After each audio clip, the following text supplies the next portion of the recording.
नमस्कार मित्र मैत्रिणींनो, तुझ्या सोम व्लॉग मध्ये तुमचं सर्वांचं मनापासून स्वागत करीत आहे। चला तर आज आपण पाहणार आहोत आलू टिक्की कशी बनवायची। त्यासाठी मी 4 बटाटे उकडून घेतलेले आहेत आणि त्यावरची साल पण काढून घेतलेली आहे आणि थोडं त्याला मॅश पण करून घेतलेले बारीक बारीक। त्यानंतर पाववाटी पोहे आणि थोडे तांदूळ पण घेतले, कोणते तांदूळ घेतले तरी चालते। त्याला आता आपण मिक्सरला लावून घेणार आहोत।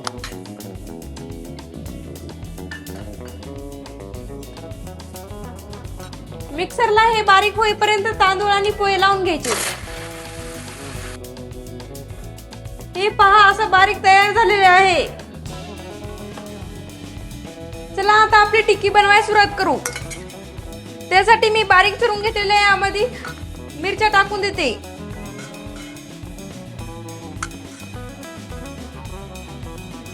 त्यानंतर लाल तिखट, तुमच्या चवीप्रमाणे लाल तिखट पण टाकू शकता।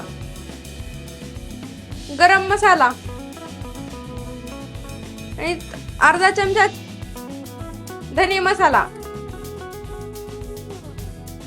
आणि थोडे जिरे हे हातावर चोळून घेऊन टाकून द्यायचे यामध्ये।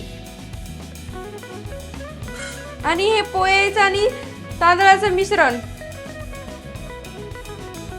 आणि याला मिक्स करून घ्यायचं।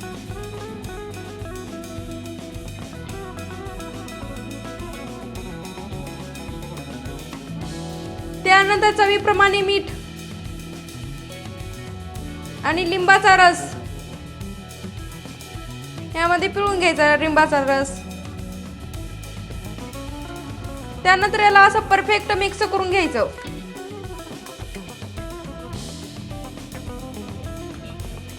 हे पाहू शकता असा मिक्स तयार झालेला आहे। आता याचा एक गोळा तोडून घ्यायचा आणि यात टिक्की बनवायला सुरुवात करायची।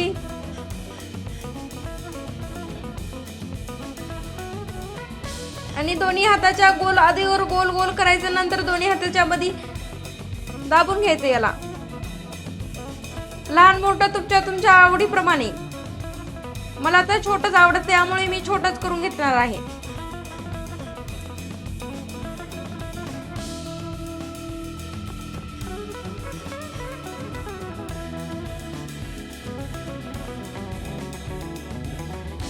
लय जाडसर पण करायचं नाही, लय पातळ पण करायचं नाही, मध्यम करायचे। ही पाहू शकता आपली आलू टिक्की अशी बनवून तयार आहे। आता आपण हिला तळून घेणार आहोत। तळून घ्यायला सुरुवात करणार आहे। त्यासाठी मी गॅस लावून घेते, गॅसवर ठेवून देते कढई। कढई 2 मिनिटं तापू देते आणि त्यानंतर त्यामध्ये टाकून देते तेल। तेल गरम होईपर्यंत 2 मिनिटं थांबते। हे आपलं तेल पण गरम झालेलं आहे। आता यामध्ये सोडून देऊ टिक्की।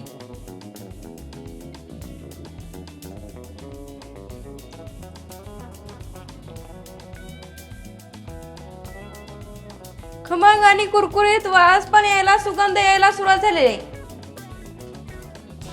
आणि याला आलटून पालटून घ्यायचं तेलामध्ये टाकल्यानंतर। ही पाहू शकता आपली आलू टिक्की अशी तयार झालेली आहे तळून पण। आता आपण हिला काढून घेऊ गॅस बंद करून।